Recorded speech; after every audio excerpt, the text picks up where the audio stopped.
agosto 4, Romanos 5.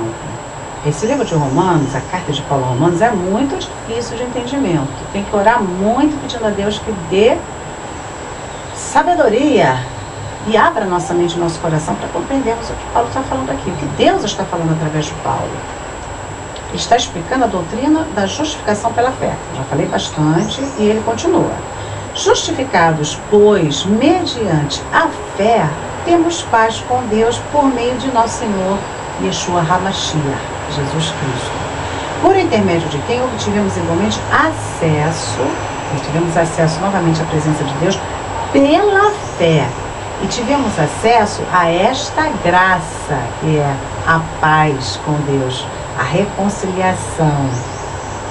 Por intermédio de quem obtivemos igualmente acesso pela fé a esta graça, na qual estamos firmes.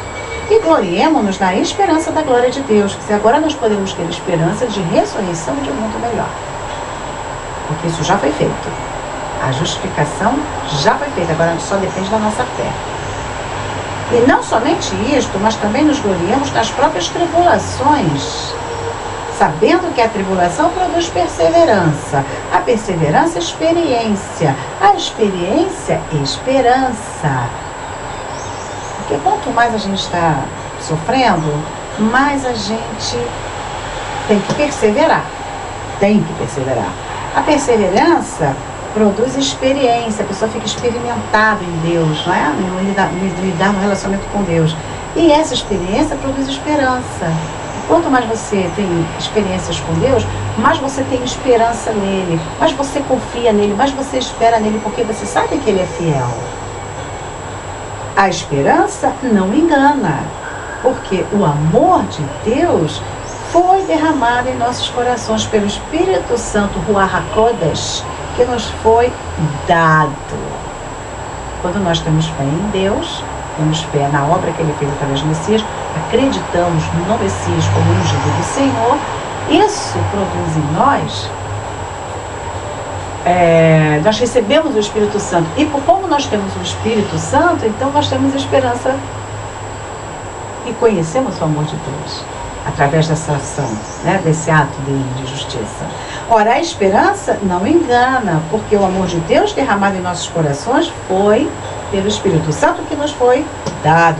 Porque Messias, quando nós ainda éramos fracos, morreu no tempo determinado pelos ímpios, ele morreu pelos pecadores.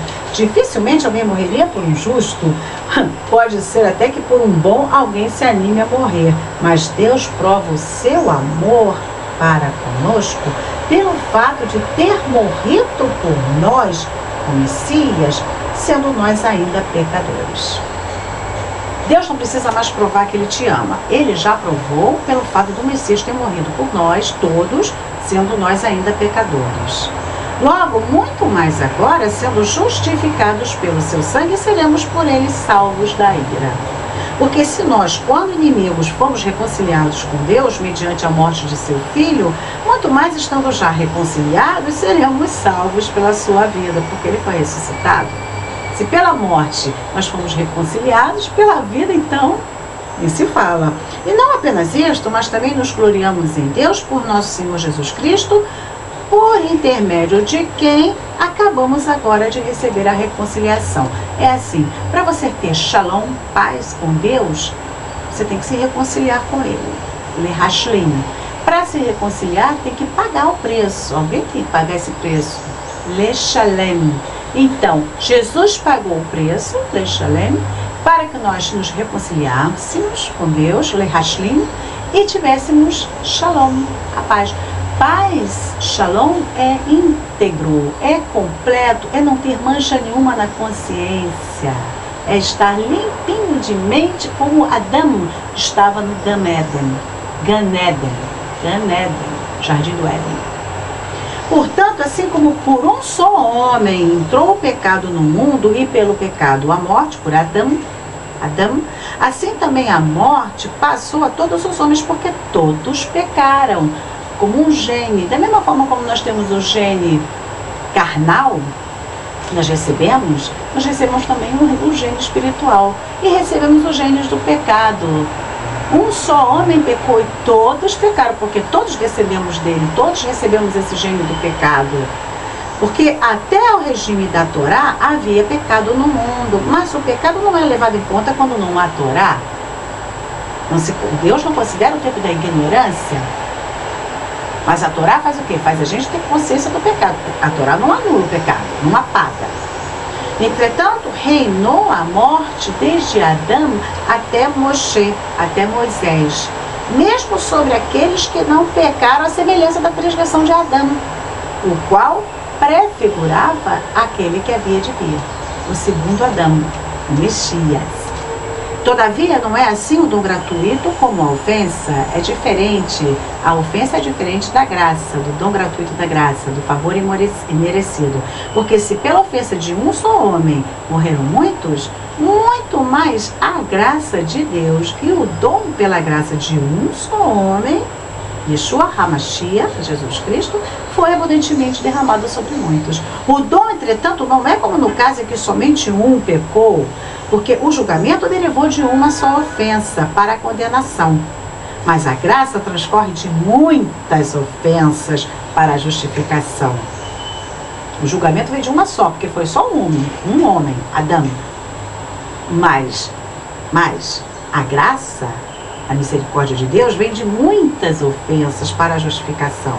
Se pela ofensa de um e por meio de um só reinou a morte, muito mais os que recebem a abundância da graça e o dom da justiça reinarão em vida por meio de um só, a saber, Yeshua HaMashiach, Jesus Cristo. Assim como por só uma ofensa veio o juízo sobre todos os homens para condenação, assim também por um só ato de justiça do Messias veio a graça, a misericórdia sobre todos os homens para a justificação que dá vida. Porque como pela desobediência de um só muitos se tornaram pecadores, assim também por meio da obediência de um só muitos se tornarão salvos e justos.